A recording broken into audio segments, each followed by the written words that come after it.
There we go. So welcome.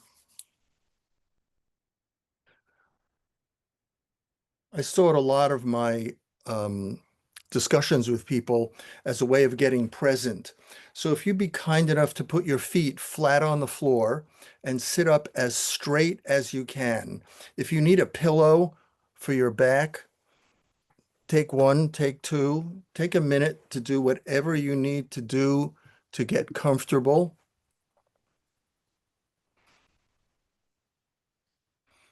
Doreen, can you keep your video on? Thank you so much, Stephanie, for putting your video on. Appreciate it. Yeah, so everybody get comfortable. Bring your awareness, if you would, to the bottoms of your feet. And you want to sit up like somebody's holding your head up, a puppeteer. So your shoulders are back and your head is on straight. You don't have to look up and you don't have to look down, and you're relaxed. Take a couple of slow, deep breaths as a way of getting present. I'm welcoming you. I'm inviting you to just notice the day and the tumult of this day and the people you spoke to, the people who spoke to you. Take another deep breath. How about use your imagination to go way below your feet to the ground below the foundation of the floor that your feet is on, and whatever earth is below, whatever house, apartment you're in, just allow yourself to pull some of the energy up from the earth into the bottoms of your feet. I'm asking you to connect with earth energy. Sit up straight as comfortably as you can. Relax your shoulders, relax your hands. See what you can do to just take another minute or two just to still yourself. I'm inviting you to posturally, with your breath, be open for the next few moments of our life that we're going to share together. Take a nice deep breath. Bring that earth energy up through the bottom of the earth, through the foundation of wherever you are, right up through the bottoms of your feet. Take a nice deep inhalation. And as you're relaxed and maybe a bit more present, in your imagination, I'm asking you to bring to your mind teachers, relatives, parents, grandparents, people who taught you, kind of like your elders who gifted you this journey of life of learning. And I'm going to ask you to bring a face or two to your imagination. I'm asking you to allow yourself to invite them to listen with you. You know, these are people who guided you. These are somebody in high school or elementary school or college or a music teacher after school, church, temple, somewhere. Bring to mind one or two elders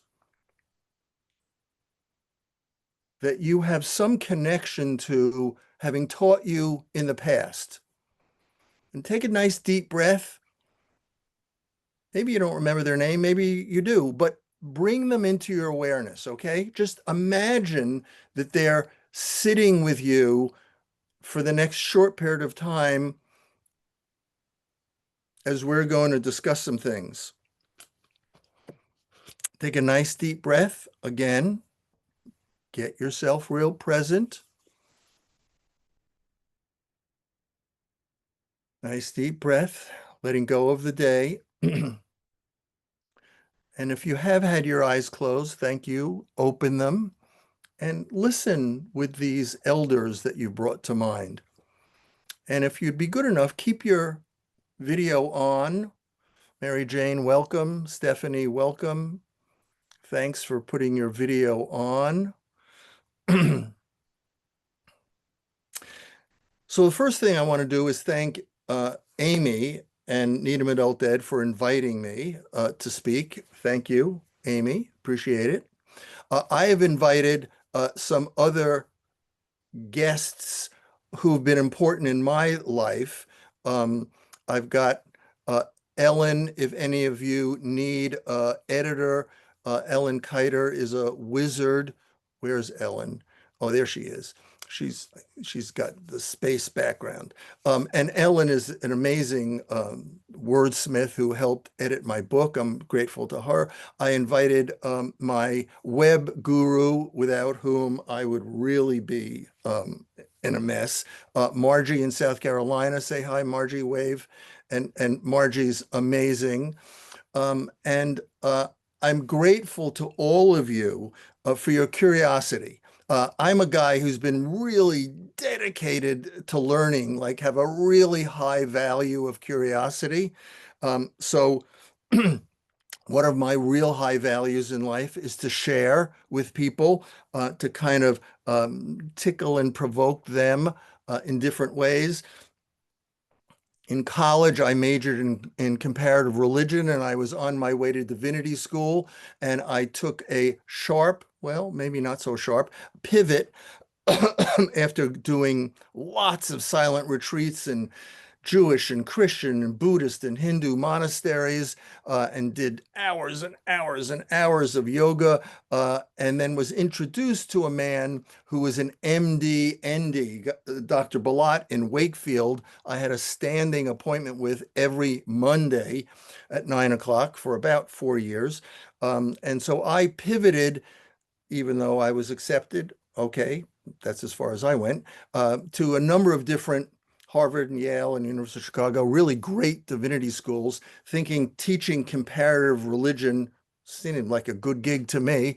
Instead, I went to naturopathic school, 3 years pre-med, 4 years medical school, delivered both of my children at home, um, and then made a transition to have a clinic for 16 years in Cleveland Circle from 1981 to 1996, 150 different practitioners, and have kind of traveled the world learning, teaching in hospitals and businesses and spas and fitness centers.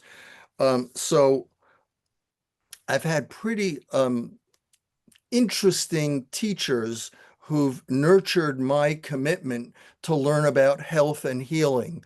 And so I make very clear distinctions that I'm going to be sharing. Going to talk a little bit quickly sometimes. So sometimes I'll say, write this down. Other times, don't write it down. I make clear distinctions between health and healing. They're two different H words, but each of them have a whole other universe. Very, very. So I want to start with a brief introduction. Um, when I say brief, Leslie, hold me to it. It's going to be brief. Brief is like we have a problem. We have a lot of problems, but I'm not going to talk about all of our problems. I'm going to talk about 3 problems just so you kind of get a context as I share with you this world of naturopathic medicine as I've been learning, seeing it, practicing, experiencing it, sharing it for about 50 years. Oh my God, guy only looks 42. How could it be 50 years? Well, it's been close to 50 years. One problem is that we relate to the medical system that we all grew up in this country. We relate to it and talk about it and name it like health insurance, or I'm going to go get my health checkup. Or, yes, just nod your head, right? I mean, we relate to it. And I just want to suggest to you that the reason it's a problem is that insurances are really not health insurances, try to get paid for something to teach you about health, although some clients get reimbursed for working with me, some. But one of the challenges when I say problem and challenge is Our system is very reactionary. Our system is a disease management system. You've got doctors writing unbelievable prescriptions for statin medications because of numbers about cholesterol and triglycerides, as an example. I'm not saying nobody should take statins, while doctors say very little about how much ice cream, cheese, and red meat you should eat because the statin might change the number. So people think taking a shot. I'm not getting into vaxing, or I'm not an anti-vaxxer. That's a different webinar we can do about should we take. But the whole idea of the incredible challenge that we all went through regarding COVID was that all people needed to do really, did your doctors tell you anything about zinc or vitamin D or anything else? No. But if you would have Googled what vitamins or minerals were really good for COVID prevention 5, 6 years ago, you would have come up with, oh, take 25, 50,000 units of vitamin D, which is a lot of vitamin D, or take 50 milligrams a day of zinc. So one challenge we have is that the soup we're in, the air we breathe, is an allopathic model, despite somebody like me doing this since the early 70s, and there are some MDs around the country. I'm going to be with some amazing ones the week after next, are functional medicine doctors. They're not necessarily naturopaths, but they get some training in graduate weekends, different than the school that I went to was taught by medical doctors and naturopaths and all sorts of healers and people from all over the world, but the context was very, very different. Well, what were some contexts that are really different? Well, one context is I'm not trained to treat disease, although people come to me with colitis and asthma and migraines and cancer and eczema and menopause and weight and all sorts of concerns. But my training is to teach people about their body. So it's a real paradigm shift. I'm not somebody who just has been learning about vitamins and herbs and homeopathics and acupuncture and food for 50 years. Wow, that's a long time. But the context is I'm working with people as opposed to, oh, most people with arthritis are going to get butazolidine or are going to get Advil, or most people with, because doctors are trained to treat numbers and diseases. As a naturopath, my training is to teach people. Now, there might be some common denominators with people who have menopause or premenstrual symptoms or gastritis or ulcers or things, but that's as far as it goes. The way I evaluate people is what are their strengths? What are their weaknesses? We're going to get into that. Second big challenge I just want to put on the table is culturally, um, even more than culturally, just where we are in terms of human evolution.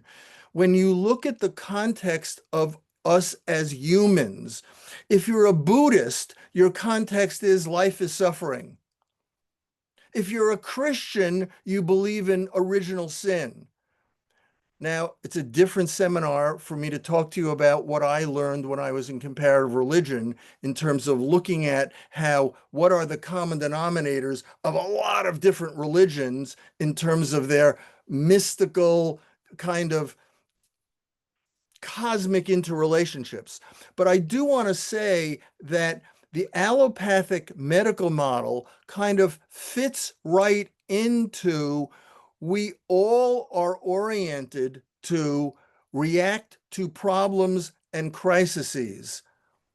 Most of us, when you look at what you're willing to pay, unless it's teeth cleaning, and some people pay for cosmetic surgeries, what people are willing to pay is usually because they're backed into a corner and need that, rather than your doctor or most people really believe in preventive medicine. I just say that's a challenge. Third and last challenge. Because of the worldview that regardless of what religion you might be related to, or maybe you're not religious, about how we're all kind of problem oriented. Most of us, in terms of our minds, see things in compartments, see them separately. It's easier for our, excuse me, pea brain to see things distinct from one another rather than to come from a place in our visionary, see how things come together. It's just a natural way that human beings at this point of evolution think, is we tend to think in separate pieces. The reason I bring it up is because I want you to get a sense that one of the ways I've been dealing with naturopathic medicine, not all naturopaths do, but one of the ways that I see naturopathic medicine can be a contribution to our culture, our community, you as an individual, families, is that one, we're a quadrinity. You might want to write that word down. Quadrinity, Quadrinity. We are a physical, mental, emotional, spiritual body. But because of where we are in terms of evolution, most of us have overwhelming identities with ourselves as physical, yes? I mean, you may or may not go to church or temple regularly, or if you've shifted to some other religion, you may or may not go. But how much money, time, and energy people put into brushing your teeth, keeping your teeth clean, going to doctors, what you eat, oh my God, what you drink, how much you're taken up with exercising, or you're in a conversation, you should exercise. I mean, so much of our reality is oriented to our physicalness. And I'm suggesting that creates a challenge because I'm offering you the possibility that we are mental, emotional, spiritual entities. And I'll talk a little bit about that before we close for the evening. So the invitation for tonight was a naturopathic overview, and then I threw in, well, let me go over some foundations of the way I see naturopathic medicine. And then I'd like to take one of those foundations and spend maybe 10, 12 minutes on that to really drill down on that. And then we'll have some time for some questions. So on your worksheet, what are the health foundations of naturopathic medicine? Allopathic medicine, what we grew up in, is more managing and naming diseases and what you should do for that. Not bad, not wrong. It just doesn't really educate most people on causes. So here are the foundations very quickly for health. One, to optimize nutrients. So in the medical model that we grew up in, there's a term you've heard of called nutritional deficiencies. But because I have taught medical academies, hospitals, oh my God, I have a lot of nurses and docs who are my patients, I need to be clear. I have never seen scurvy and I've never seen beriberi, and classically defined the medical world that is the foundation, a lot more tens, hundreds of millions of dollars in allopathic medicine than naturopathic medicine. They're very compatible. Mother of my children's a great, wonderful MD. My youngest son is an oncological urologist. Some of my best friends are doctors. It's not like nobody should see a doctor ever. But the term nutritional deficiency is not the right word for you to write down. If you want to put a parenthesis on number one, the word is insufficient. It's an insufficient amount of a nutrient for optimal function. That's a foundation for health. Two, blood sugar stability and adrenal strength. Not just what your A1C is, But who's measured your chromium, which is what you need to make insulin? Most of my clients over the last several decades are mildly moderate, and a few of them are significantly hypoglycemic. They've had a history of missing meals, too much pot, too much alcohol, too much sugar. They have lots of allergies.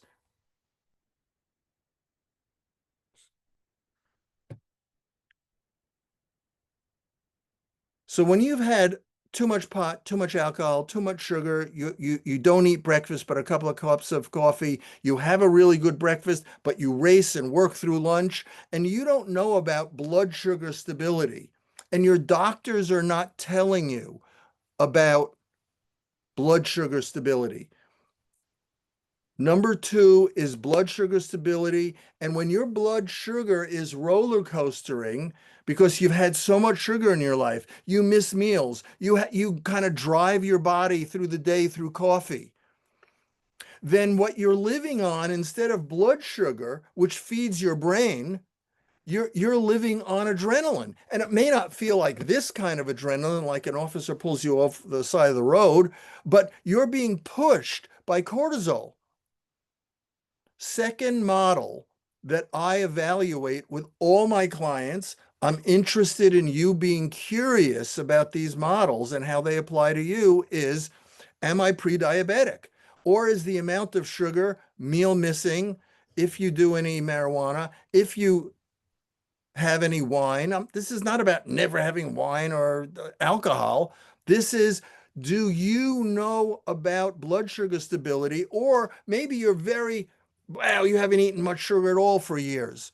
But you've got enough inhalant allergies, food allergies, things you try to stay away from, that again, your adrenal load is, you're not going to get Addison's disease, you're not going to get Cushing's disease, but your energy in your 20s, 30s, 40s, 50s is going to go down as you don't know what to do to continue to build up adrenal strength, let alone bankruptcies, divorces, Gaza, Ukraine, and all sorts of other political stuff that stresses us that are global or societal.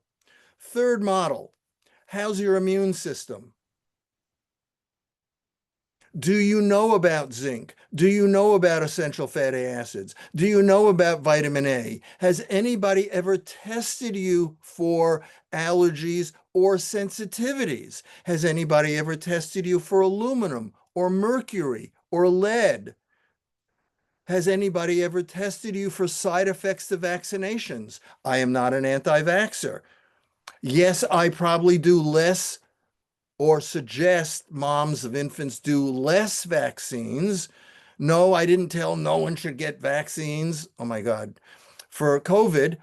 But the world of immunology is unbelievably more complicated than vaccines.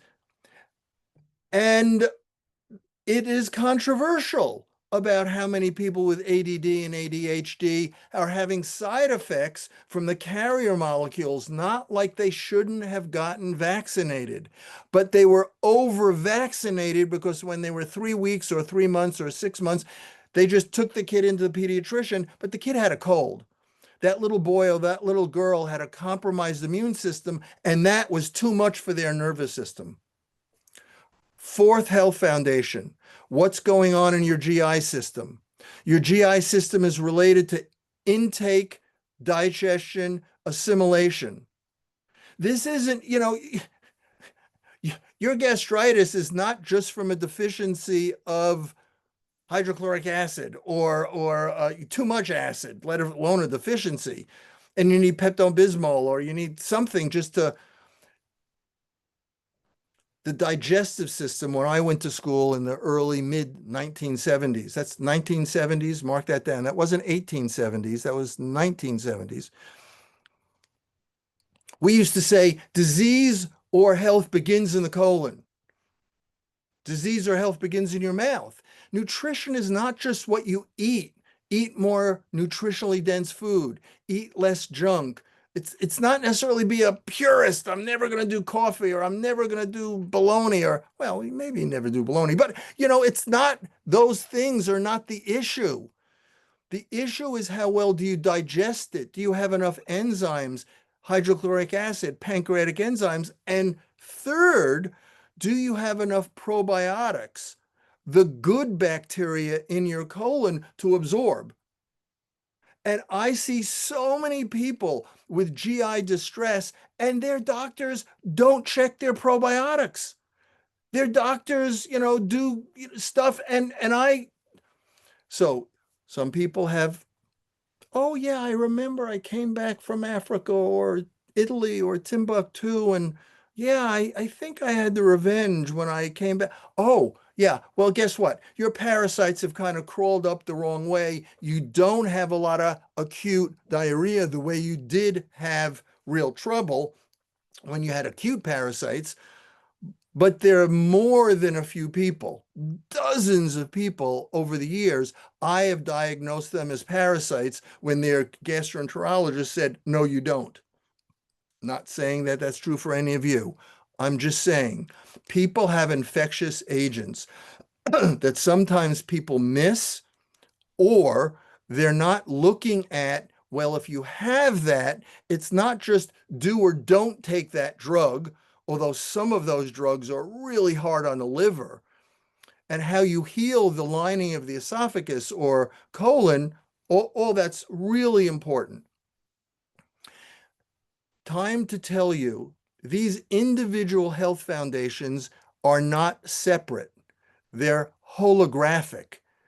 Nutrient insufficiency, blood sugar stability, adrenal strength, immune system, digestion are intimately related. I just separate them to tell my clients, this is what I'm doing. This is what we need to focus on. If you don't want to work with me, work with somebody that'll answer those questions for you. Number 5, how many times in your life has somebody said, boy, I'd like to put your head on straight? Well, guess what? Maybe you should have said, go for it. So I'm not a chiropractor. I did get a number of years of adjusting people. And some people, posturally, injuries, when they sit, they're like this. Some people, part of what needs to be adjusted is their spine. And they're just like naturopaths or medical doctors. Not everybody's a great tennis player. Not everybody's a great guitar player. So just because somebody practices adjusting people doesn't mean they're gifted. I have, since I've been in this community for 4 or 5 decades, opened my clinic in 1981. Sometimes I will refer a client I'm working with because I want them to get evaluated in terms of their neck, their back, their lumbar spine. I want to look at their discs and is there any arthritic spurring? Because every vertebrae, there's a different nerve that goes to feed an organ. It's not just, oh, you should get massaged more often than you do now. It's, I want to look at the health of the spine. Sometimes I'll do that, but where I live, there are people who are much wiser than me in that area. Another health model that I'm going to drill down on and give you a lot more than I could on the microbiome. That's a word that we didn't use 8, 10 years, 12 years ago. I didn't learn that word in my naturopathic training. All of a sudden, people are talking about the environment, that there are incredible immune cells in your gut lining. So the last model for health, naturopathically, when you're looking at, I've got colitis, I've got asthma, I got breast cancer, I got menopause, I have this diagnosis, it kind of rings true, or I don't know what the diagnosis is, but I really want to get my body to really work well. The last model is toxins. Is your body overwhelmed? It cannot work well. It's being compromised because you've got different toxins. And I'll come back to that. Okay, healing foundations on your worksheet. Here are a couple. I'm going to go through them pretty quickly. Oh my goodness. Each one of them we could do a couple of hours on.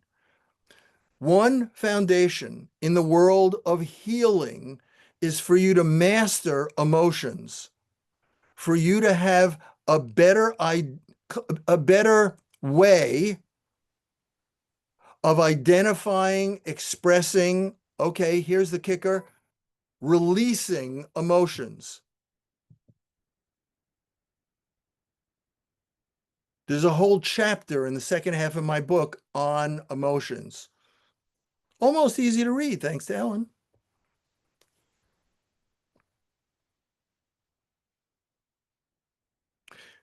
I remember a client of mine when I said this next, excuse me, number two, she looked at me and she said, "What is that?" The second thing to write down, please, regarding foundations for healing is for you to have some mastery in the world of space. I don't mean space out there. I mean space in here.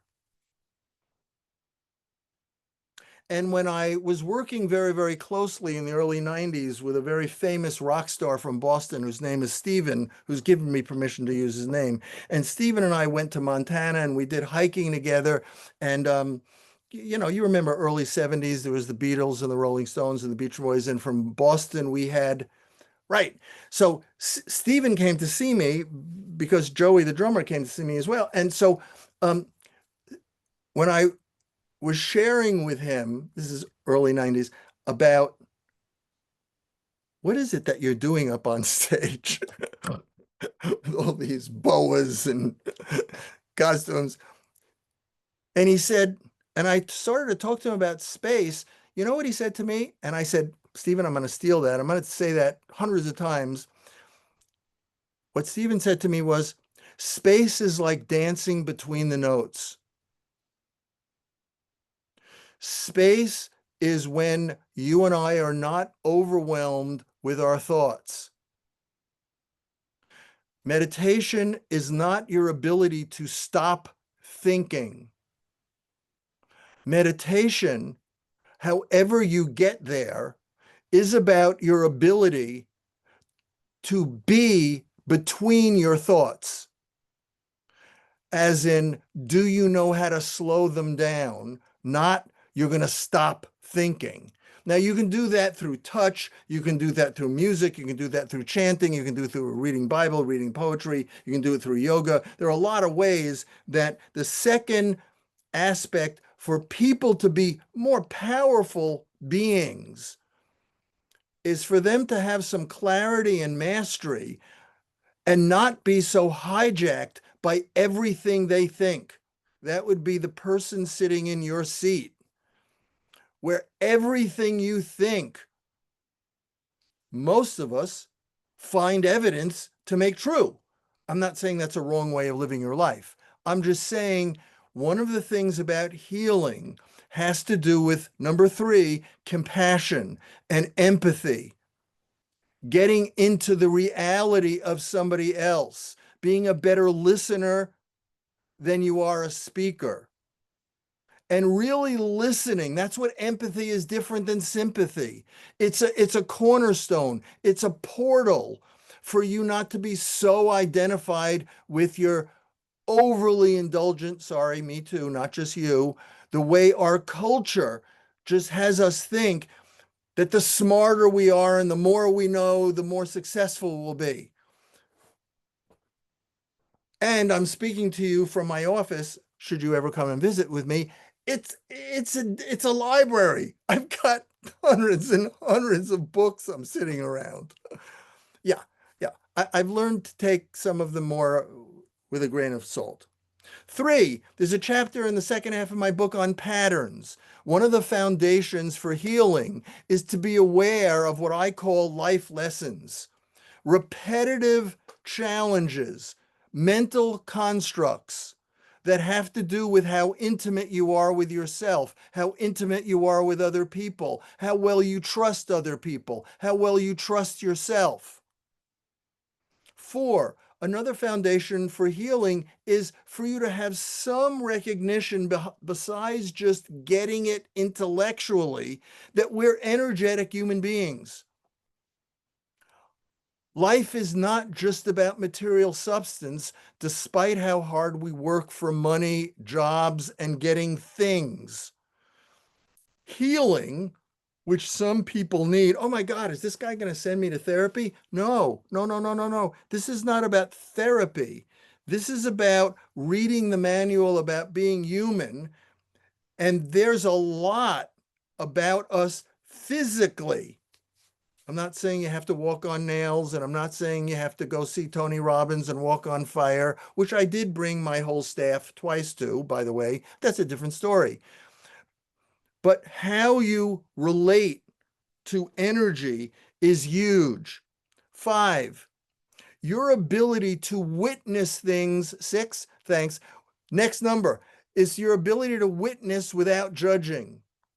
Your ability to see something outside, inside, name it without making it right, wrong, good, bad is an incredible, valuable human tool. It's kind of what monks do in monasteries, what they go practice, whether they're Hindu, Buddhist, Christian, Jewish. It's, you want to know what a monk does? A monk learns to be mindful, and a monk learns to be mindful of their thoughts, including, oh, there I am judging again. Oh, there I am judging again. Think of that. I said I wasn't going to judge, and I judge. Being able to witness and be mindful and be a better observer and to use your brain as a creator. It's not just I give people, please eat less of this and please eat less of more of that. Maybe you're not exercising. That's interesting. But attitude or mindset is an incredible tool for people. Last couple of things. I could go on, but a couple of things regarding healing distinct from health. You being clear, recognizing, competent on how to release negative energy. Whether it's because your heart gets ripped up when you recognize today's the anniversary of 2 years ago of 1,200 people being slaughtered. And since then, 67,000 Palestinians have been killed, and I don't know how many Israelis being killed. Just mind-boggling, hard to really grok. Or whether it's something, your pet is sick, and it's something personal that may be taken away from you, and you're being challenged to deal with loss well. What a challenge for all of us. Certainly been a challenge for me when I've lost things that I wasn't ready to release and let go.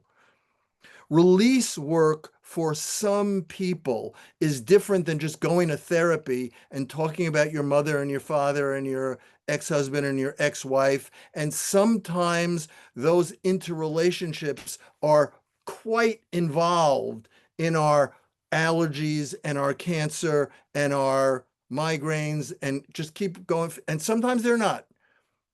Sometimes, here it is, a cigar is just a cigar. Sometimes you stepped on a nail and it was like, yeah, but why did I step on a nail? Don't ask that. You just tripped. You stepped on a nail. You know, can I give you something to help your skin knit? So occasionally, sometimes more often than not, some people have physical things where they don't have to look at anything related to healing. But when I listen, if you were a fly on the wall in my offices, to how people's intimacy, marriages, divorces, children, jobs, how life is going for them, how at peace they are, what grabs their attention, the kinds of things that go on that stress all of us. Some of that has profound influences on our hormones, no matter how well you eat, no matter what vitamins, no matter what drugs you take.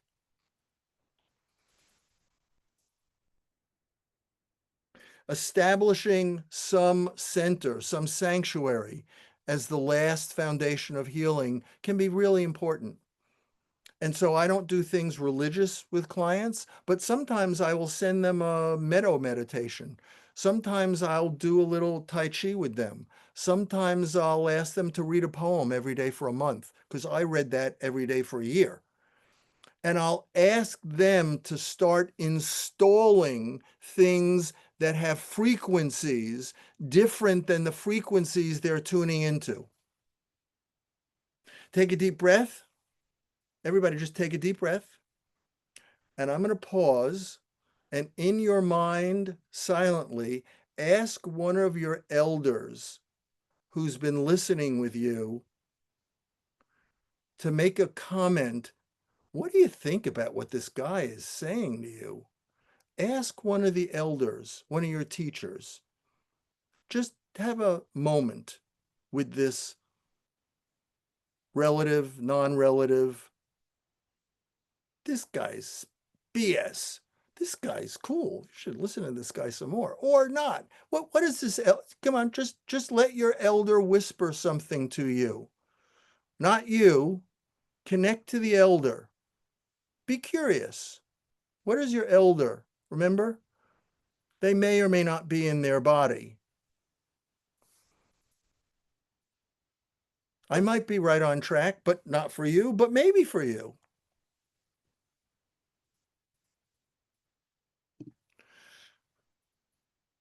Okay. Just make a note if you want. Make a note if you want. You can get back to this elder. 7:15. Oh, God, are we on time? Okay. I'm going to go 10, 12, 14 minutes plus or minus on one of my wheelhouses, well, like one of my favorites, which is detoxing. I'm going to shift hats. And then if you've got questions about anything I've said, things I haven't said, ask away. Tips for detoxing. What are we talking about? I haven't done that many drugs. I've eaten only organically since I was 2 years old. Really? Amazing. Okay, so we're talking about pesticides and additives, recreational drugs, hormones in chicken, hormones in red meat. Oh, you don't eat meat with hormones anymore? You've been eating grass-fed meat and chicken since you were like 6 months old. Wow, that's amazing. Okay, how about do you live in a bubble? Because rumor has it the world is pretty polluted long before fires coming across from wherever they are. You know, we got an atmosphere that wasn't like the 20s and 30s. So the idea that some doctors talked about in the 1800s.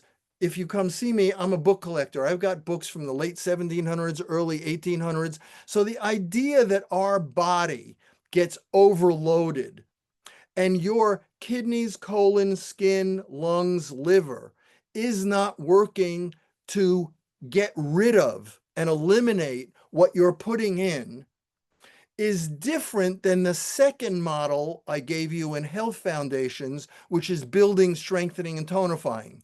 So let me go back.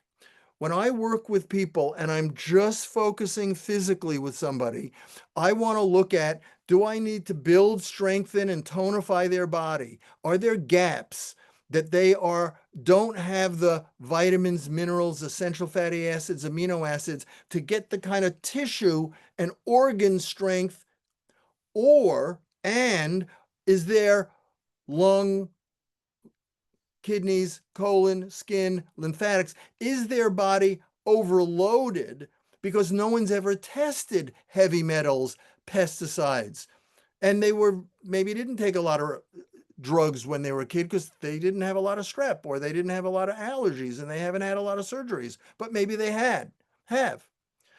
So the idea of cleansing is to upregulate, get your organs of elimination so that your skin is sweating, you're drinking better quality and more water, minimum 3-4 cups of water a day of good water. That's not fluorinated or chlorinated water. having your bowels get cleaned out. That doesn't necessarily mean you have to move your bowels 3, 4, 5 times a day. Oh, no, no, no, no, no. Well, I move my bowels every day. Oh, well, most people who've done cleanses with me know that by the end of the first week or second week, I designed this program. I don't have one coming up. I might do one before the end of the year. It's called the Love Your Body program. And the Love Your Body program is a 21-day program. About 20,000 people have done it. About 10,000 people have done it once. About 5,000 people have done it twice. And then I have this cadre of born agains that I just like, oh my God, amazing people. They've done it 2, 3, 5, 10, 12 times, 15 times, because it's a structure to not only help them physically cleanse, but some of the foundations that we went over with healing that I went over, I weave into this 21-day program. So for some people, I need to start with them by getting them stronger.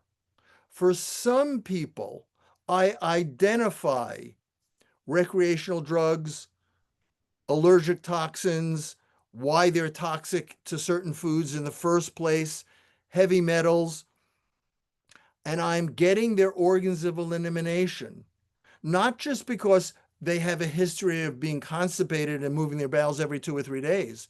Some people move their bowels every day, but what you move your bowels today is what you ate 3 days ago. And your doctor is not trained to tell you that's why people have polyps, colon cancer, and all sorts of other itises, inflammations, because your body's being irritated, even though you're not uncomfortable the way you would be if you moved your bowels every 2 or 3 days. But the transit time is sluggish. Health is you move your bowels today what you ate yesterday. And you can retrain your body to do that. So you do that by alkalizing. Number 2 is health tips for detoxing is most cleansing, not fasting. Fasting is a subset of cleansing. Lots of people, the vast majority of people that I've worked with don't fast.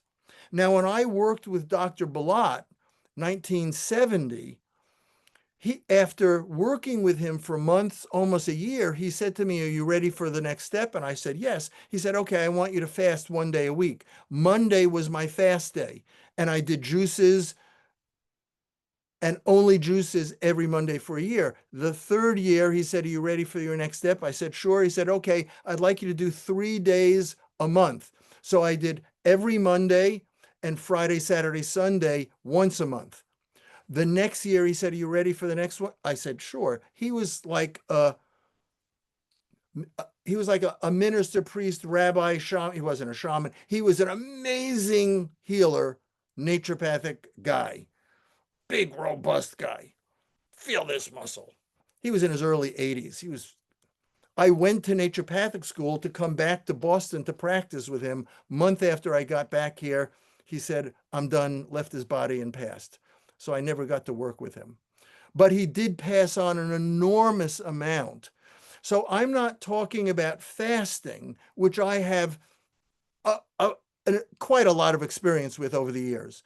What I have guided people through are different elimination cleansing programs that people eat a lot. Really? Really? Well, what are we going to eat? We're going to eat vegetables. We're going to alkalize your body, not tomatoes, not eggplant. We're going to put you on some protein drinks, and you're going to shift your body from too acid to more alkaline so that you're not hungry. And if we have to work with your mindset because you're so deprived, I didn't say depraved, did I? No, I didn't. I got it right. Okay, deprived. If we have to work with food is your drug of choice, then we'll work with food is your drug of choice. And I'll teach you how to sit and bless your food and not eat standing up and not eating in the car and not eating on the run. Great. So during a cleanse, there are many ways, depending on whether we're in Hawaii or Florida, California, it's getting cold, depending on the season, write down one of the tips of cleansing is you don't do a lot of watermelon and orange juice in January and February. If you want to work on your colitis and your gastritis and you want to do a cleanse and you're willing to do something for 3 days, 5 days, or my program is a 21-day program. The idea is that you're shifting because the coffee, red meat, toxins, if you have any toxins, have shifted your body way too acid. And so when whatever you're doing, maybe it's 5 days of just brown rice, whatever you're doing, it's alkaline. People don't do cleanses and detoxes and do bacon burgers. I'm not saying never to eat a bacon burger, although maybe you've eaten your minimum this life. We have to talk about that. I don't know. But maybe bacon burger is okay. But if you're dealing with colitis, oh, can you help me get over my allergies? Can you help me with my endometriosis? Can you help me with my fibroids? Can you help me with fill in the blank? And I am evaluating your kidneys and lungs and skin, colon, liver, lymphatics, not in looking at a blood test. A great blood test that your standard nurse or PCP does is only to look at disease measurements. Those SGOT, SGPT liver enzymes you do in a metabolic blood profile are only abnormal if you've got cirrhosis or hepatitis. They're not telling me why this woman has got premenstrual symptoms or their menopause is not great or why she's infertile. So there are ways I'm taught to evaluate. It's not that test is irrelevant. It's just not giving us the information we really want to look at. More tips on detoxing. Sweat. Put a hooded sweatshirt on. Next, move. Move. Have fun. Don't just walk. Sweat. Breathe. Either when you're moving or breathe while you're not moving. Eat in season, I went over. Vascular gymnastics, hot and cold. Have any of you noticed what the new rage about cold plunges? Any of you read about cold plunges? Raise your hand if you've done a cold plunge. Oh, thanks, Meredith. Who else has done a cold plunge? Leslie did. Don's done a cold plunge. Joanna did a cold plunge. Yeah. So there's something chemical, write it down, don't write it down, called dopamine. Dopamine is like this high, as in makes you high, as in feel good. It's not progesterone, which makes people feel good, but dope. So there are things, music and dancing. Well, guess what? Cold water increases dopamine. Lucky for all of us, we only need a minute or two. And you don't have to do like 38 degrees. You can do 50, 55 degrees, which trust me is pretty cold. But you need to get the mindset. It's one of the things I have people do, hot, cold showers. You don't have to, it's not a deal breaker. You can do a cleanse without doing hot and cold. But it's one of the things that helps your skin, which the Asians talk like it's a third lung. Yeah, I do yoga and I do ballet. And well, what do you do to get your heart rate up? Oh, I don't know if I, well, if you don't get your heart rate up, then when was the last time you sweat? Oh, boy, I don't know. I don't know.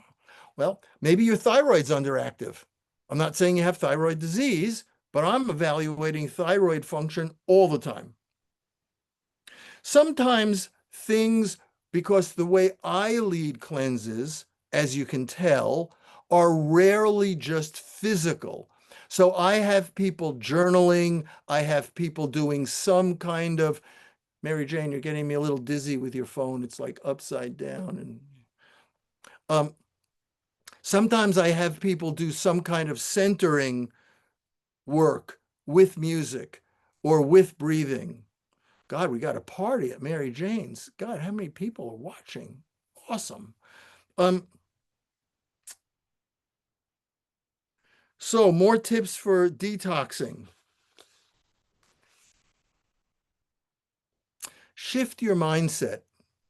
If you forget everything that I've said in the last hour. We've got plenty of time for questions if you've got any. Here's what I would really like you to take from my heart to your heart. This you can write down, but listen first. If none of the things I said to you, you happen to remember, it's okay, it's okay, it's okay. Here's what I would like you to remember. Your capacity for healing is infinitely greater than people have led you to believe. Your capacity for healing is infinitely greater than people have led you to believe.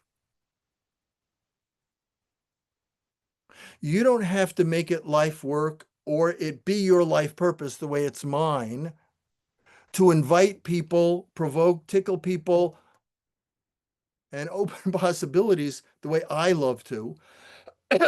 But I will ask you to please consider that having a journey about loving your body, code word, physical, mental, emotional, spiritual, and having some real clarity of what those bodies, the components of how your physical body works well, not just when it breaks down, and making it an adventure, and making it energetic, and making it lively, and making it emotional. And it's okay to feel, I'm not sure. It's okay to be skeptical. Skeptical is different than being cynical. I can deal with a lot of skepticism with people. Cynicism, okay, I can be patient for a little bit with cynicism.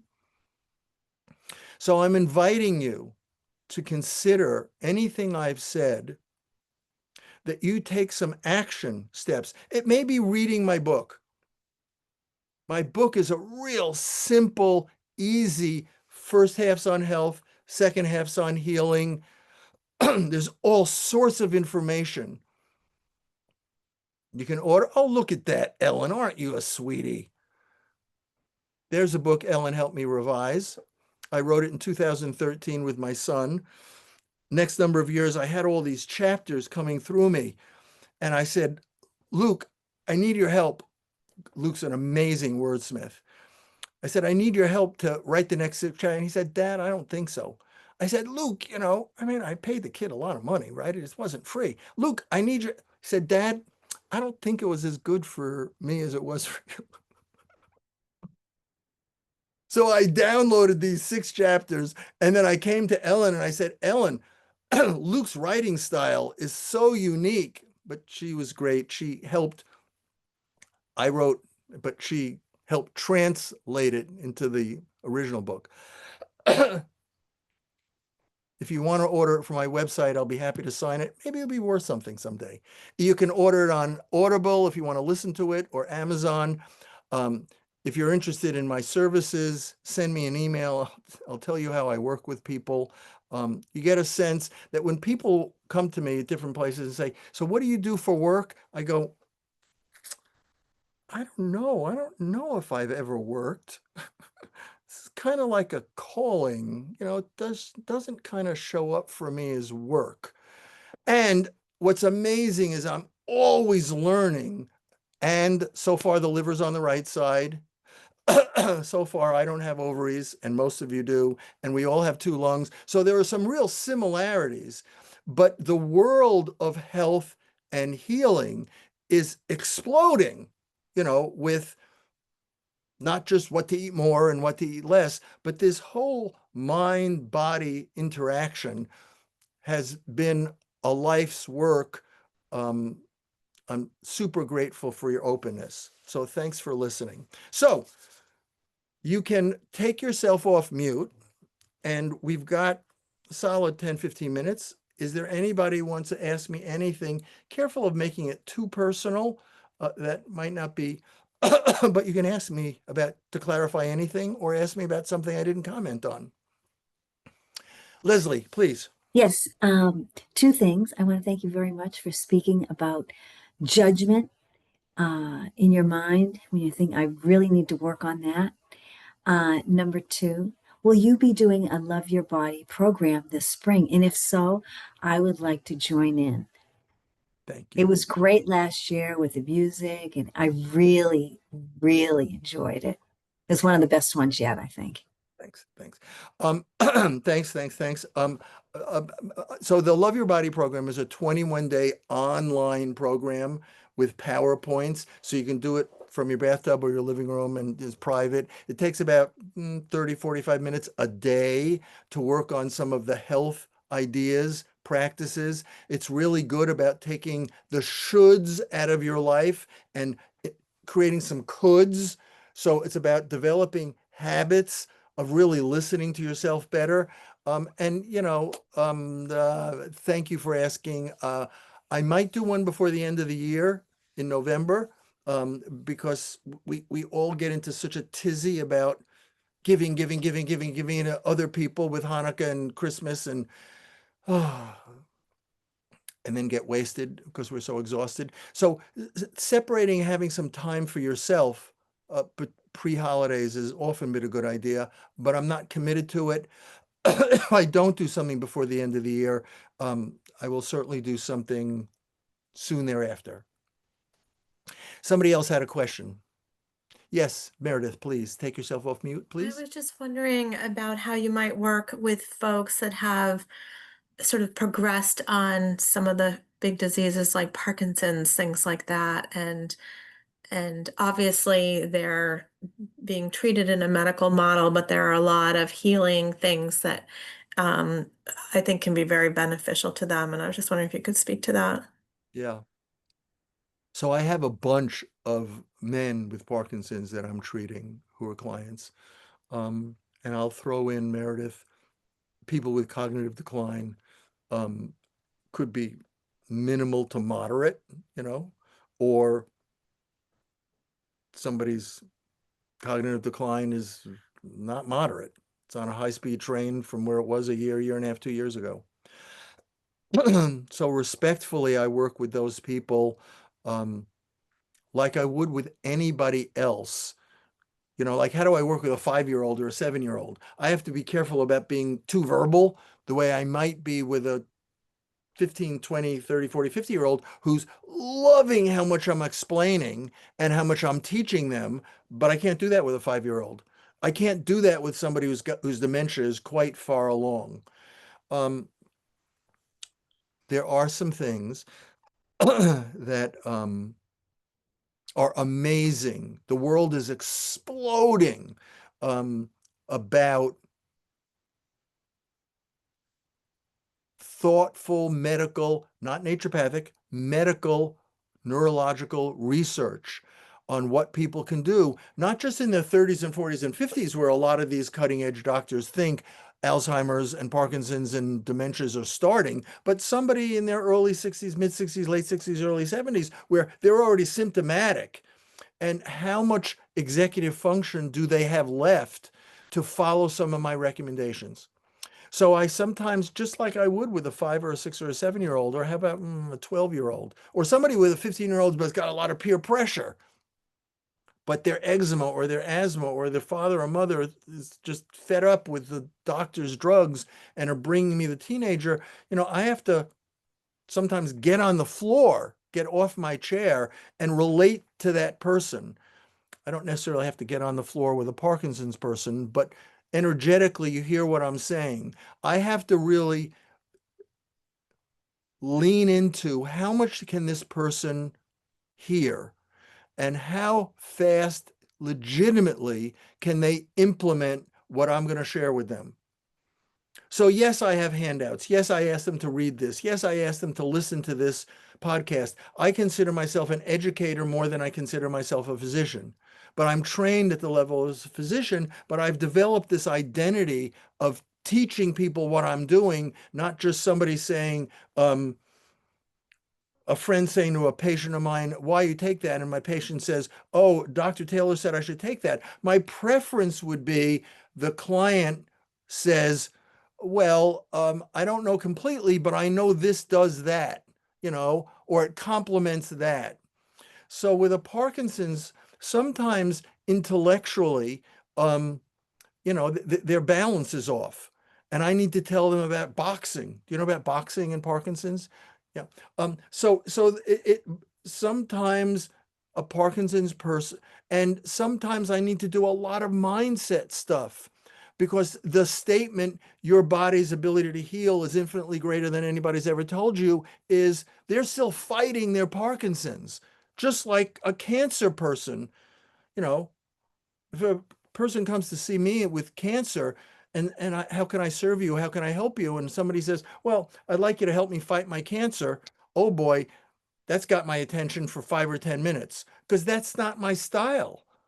My style is to not help them fight their cancer. But that's not a stupid thing to say in normal parlance out in the normal world. Of course, people who fight cancer is better than just rolling over and doing nothing, but there are a lot of other differences than fighting it or resign to it, than really getting excited like, what could I learn about my immune system? What could I learn? What is this cancer trying to teach me? What's the blessing in disguise? Not like I know the answer, but it's a question that I could coach somebody on the way I would with Parkinson's. So I have a number of clients I'm working very closely with who've had some real challenges. Some are doing amazingly well, very, very prominent people in Boston in the entertainment world. And I've worked with some people that are not doing as well as they'd hoped. It's progressing in the wrong direction. Thanks for your question. Yes, please, Jessica. Hi. Uh, Hi. I was wondering where you would recommend getting like the blood test, like preventative wise, like for, like the lead testing and things like that. Just like trying to get ahead of it. And I feel like with doctors nowadays, it's like I've called before and been like, hey, I just want to get a blood test. And they're like, okay, well, are you having problems? And I'm like, no. And they're like, okay, great. Well, That's right. you're not If you gonna don't, do that that's for right. you. Amazing. Yeah, that's part of the hour and a half, hour and 20 minutes ago. I said, we live in a culture where if something's not wrong, we're not going to, yeah. Preventive medicine is an illusion in our culture, does not really quite exist. We are reactionary. So, Jess, as far as I know, you cannot get a blood test unless a doctor orders it. Sometimes I order blood, sometimes I don't use blood. I have a $30,000 computer that I use to evaluate a lot of things from soup to nuts. Sometimes I use it with clients, sometimes I don't. The way our system, not just in Massachusetts, but nationally works is you can't just go to Quest Lab and say, hey, I heard this and I'd like to order it. Mhm. You need a doctor like me or somebody who legitimately hears your request as, wow, that seems reasonable. Now, I don't have this is what every 25, 30, 35, 40 year, 45-year-old person should order. I do a very detailed 3 to 4 hour visit is my first visit with clients. And I do a physical, I do a review of systems, and I test people to get a sense, do I need to follow it up with blood? And if I do, what do I really want to hone in on? Because I don't need to order allergies and sensitivities if the way I evaluate people in this first 3 to 4 hour visit, I'm going to bet my money is you don't have allergies or sensitivities. But if I think you might, then I'm going to do more testing in my office, or I'm going to say, you've got great insurance. Let's do some allergy testing. So there isn't a one size fits all. Everybody should do this preventively. Tailor it, customize it in terms of your parents, they're alive.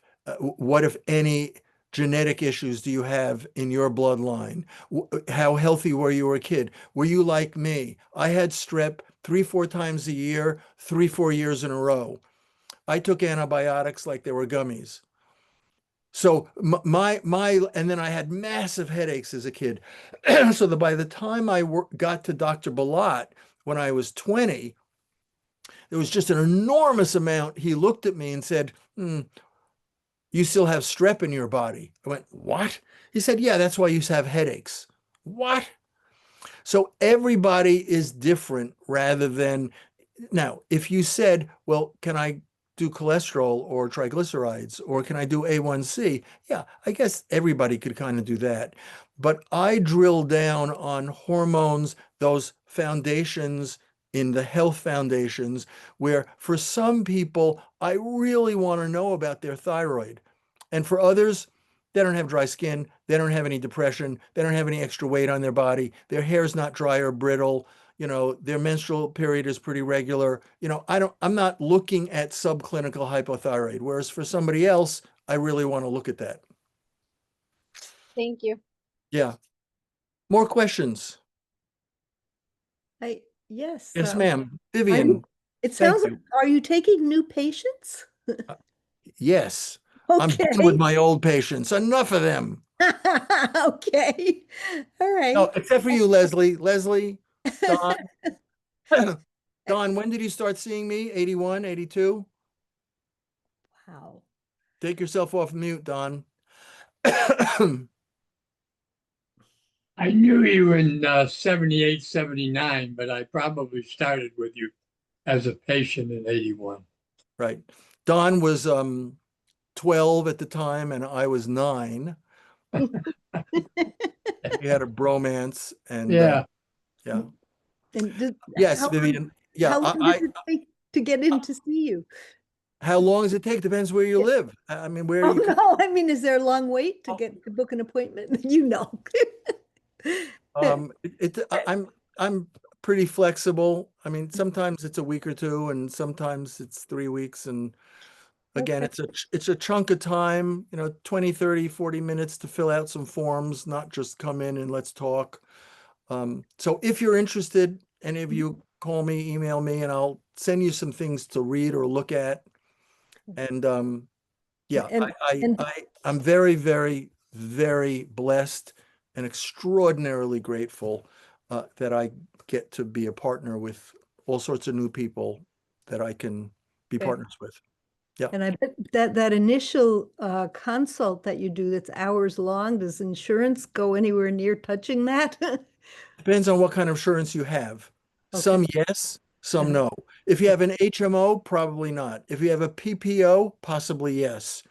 If you have old school, John Hancock, John Alden, Sun Life, Prudential, Guardian, John Alden, if you have any of those, probably your insurance covers it. People pay me out of pocket. I give them a bill, they get reimbursed. I can keep my prices down so I don't have to deal with insurances. Sorry, it's a bit of it, just, yeah. But some people have coverage. If not, I give you a receipt and it's legitimately a medical write-off. Okay, thank you. Anything else, people? Thank you so much. 7:45, hour and 15 minutes. Good time Thank you, was. Dr. Taylor. It So was before we very say fun. goodbye, I want to just close by you nodding to your elders, your imaginary but not imaginary relatives, fifth grade teacher, sports teacher, piano teacher, somebody who you had enough respect for to just, I want to remind you,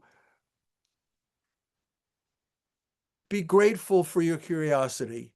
I'm grateful for your openness. And I'm just asking you to thank your elders for coming and sitting and listening. And great that you listened with some other people. Thank you all so much for your attention. But particularly thank your elders for coming, because maybe you woke them up from a nap. I don't know. Who knows what they were doing before you asked them to come and listen with you. God bless. Hope to see a number of you again. Amy, thank you so much for the Thank you opportunity. very much. Thank you. You remind me of my physician. Do you know John Bordick? I do know John well. Yeah, you remind me. He's also a very curious person, and Mhm. yeah. But yes, thank you so much. It was really interesting. Oh, Appreciate it. thank you Thank for allowing me to do that. Blessings to you all. Thank If I you. can Take serve you care. in any way, let me know. Go noodle around my website. Bye. Bye. Bye. Thank you. Thank you.